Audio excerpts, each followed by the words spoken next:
Why don't you wait near the service entrance? It'll keep the family portraits spotless. The bride, Courtney, murmured. She didn't spare me a glance as she spoke. She was fixing her veil in the mirrored surface of a glass panel inside the Seattle Chihuly Garden and Glass exhibit. Her tone was soft, almost breezy, yet completely indifferent. My assigned place at the head table, the one with my name card still on it, was now taken by a stranger in a tailored midnight blue suit I'd never seen before.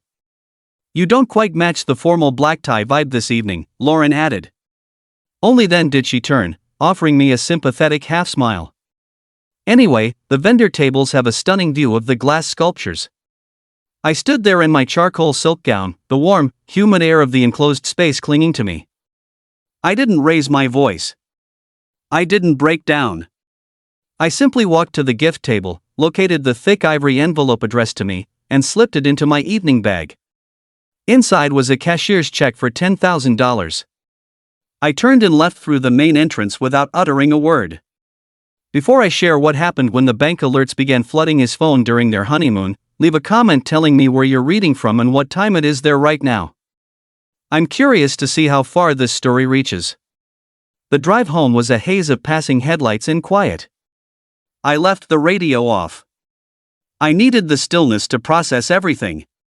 To let the weight of the evening sink in. That envelope in my bag, holding the $10,000 cashier's check, felt impossibly heavy. It had been intended as a gift. A token. In truth, a payoff. A frantic effort to purchase my silence from a family that had already auctioned off my place to someone more useful. When I stepped into my apartment, I didn't fling off my shoes or drop onto the couch. I didn't dial my closest friend to unload. I went directly to my home office, sat down, and woke my laptop. The screen illuminated my face, and I looked unervingly composed. I signed into the protected banking site.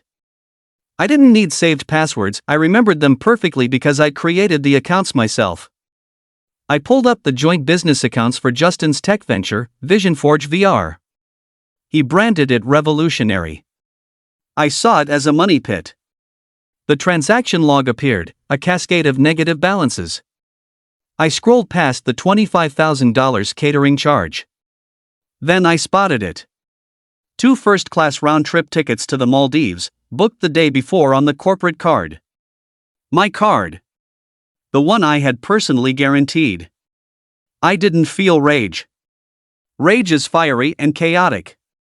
What I felt was the icy, clinical focus of an auditor reviewing cooked books. I opened the folder labeled Loan Guarantor. This was the lifeblood of his company. The cloud servers running his entire platform demanded a guarantor with a credit score above 800. That guarantor was me.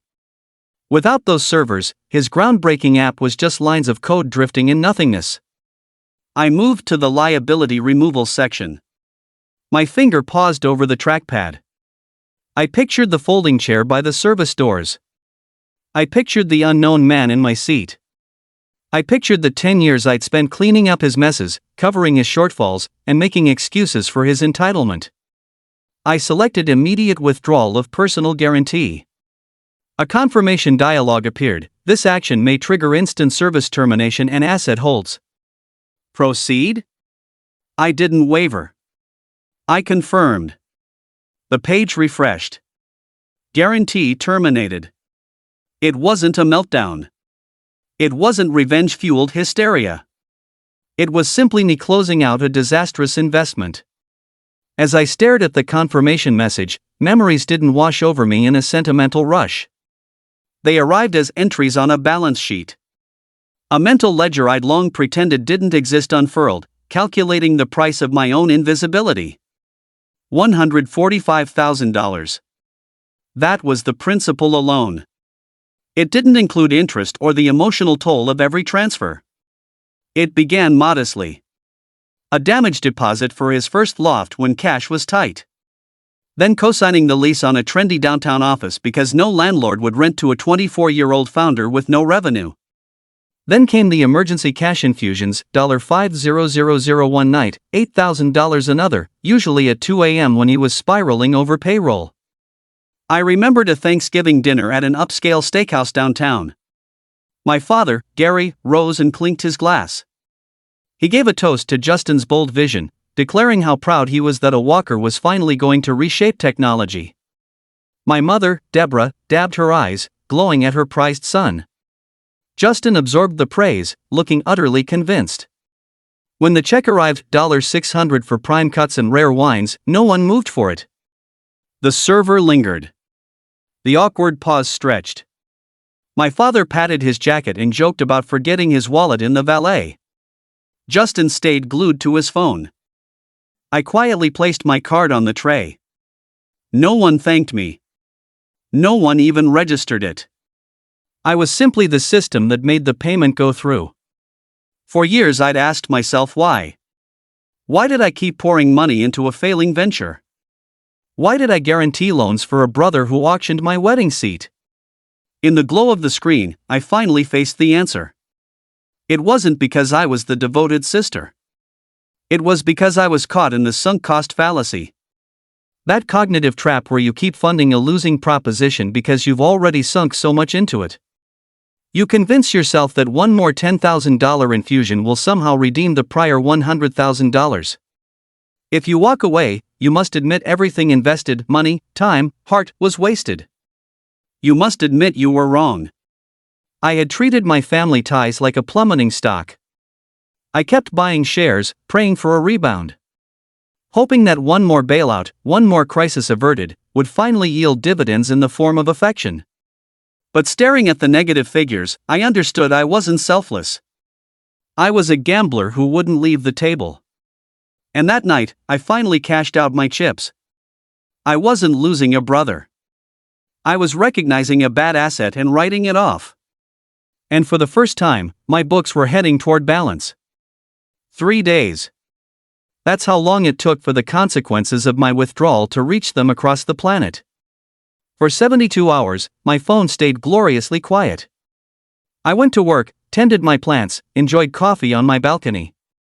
Then, at 6 a.m. on a Tuesday, the screen flashed. It wasn't a message. It was a fraud alert from the bank. Transaction declined, 5 Seasons Resort, Maldives. Amount, $12,000. I gazed at it while sipping coffee. $12,000, more than the check I'd reclaimed. It was an upgrade fee. They were attempting to move to the premium overwater bungalow, assuming my credit would catch them as always. Then the messages began. First Justin, hey, card's glitching. Declined at check-in. Call the bank ASAP. 10 minutes later, Lauren, answer your phone. This is mortifying. Sort it out. 20 minutes after that, the shift, quit the games. I know you're seeing the alerts. Unfreeze the accounts. We're standing at reception. Then Courtney sent a long, unpunctuated rant full of venom. You're destroying my honeymoon because you're envious and resentful and can't bear that your brother is happy. Fix it immediately or we're through. Finally, a voicemail from my father, Gary. I played it on speaker, placing the phone on the counter like hazardous material. Lauren, this is your father. Justin just rang from the resort. He says everything is locked. I don't know what sort of childish stunt you're pulling, but you need to mature. You're shaming this family. Resolve it. Now. I listened twice. Childish. Stunt. Shaming. The old familiar ache bloomed in my chest, dull, leaden, carried since childhood. But this time I could name it.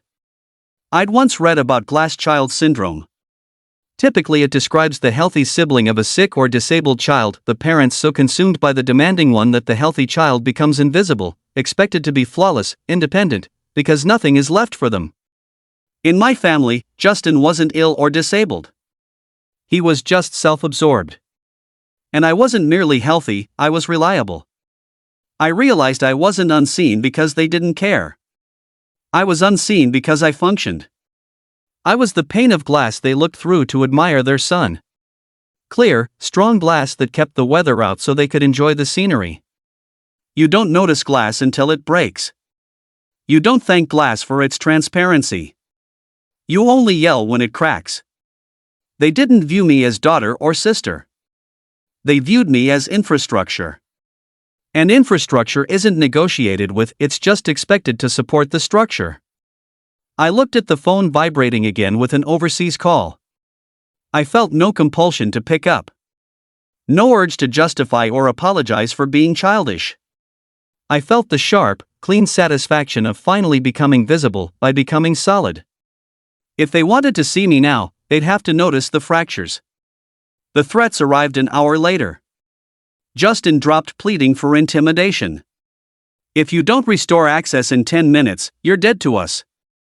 Mom and Dad are removing you from the will. You'll never meet your future nieces or nephews. You're severing yourself from this family forever. I read it without reaction. He was threatening to dismiss me from a role I'd already resigned. I called my lawyer, Sarah. I'd hired her 3 years earlier when drafting the formal loan agreement for Justin's bridge financing. Back then he'd mocked the 50-page contract, signing without reading because he was too busy revolutionizing VR. It's Lauren, I said when she answered. I want to invoke the demand clause. A brief silence. Sarah knew precisely what that meant. Section 9.4 allowed the lender, me, to call the full principal plus interest immediately if the borrower showed financial irresponsibility or damaged the lender's reputation. You're certain? Sarah asked. This is irreversible. Once we file, the bank seizes everything tied to his business to protect collateral. It's not a bluff, it's final. He tried to charge $12,000 for a villa upgrade while insolvent, I replied, voice even. And he just threatened me in writing. Proceed. Done. Papers outgoing in 10 minutes. I hung up and returned to my laptop. I didn't want to miss the fallout. At 2:15 p.m., the first collapse. Bank notification, commercial accounts frozen, VisionForge VR. At 2:20 p.m., automated email from the hosting provider to the admin contact me, payment failure. Services terminated. I tried Justin's company site. It returned nothing. No home page, no about section, just a blank error page. Within minutes his email and collaboration tools went dark. His whole digital empire, erected on my backing, crumbled the instant I stepped away. As the shutdown notices streamed in, my phone rang, a local Seattle number. Lauren speaking. Marcus Thorne. We met briefly at the wedding. He was the man in my head table seat. He explained that VisionForge's freeze had surfaced during his Series A review. Then the real sting, Justin had told him my seat was open because I was merely operational staff, someone insignificant. He'd displaced me to impress a potential investor. That erased the last trace of my hesitation. The next morning my family appeared at my door unkempt, frantic, penniless. I opened it but left the chain latched. Justin pleaded to halt the demand.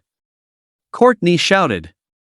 My father commanded me to stop behaving like a spoiled child. I'm behaving like a creditor, I answered. I slid a detailed repayment statement through the gap. $145,000.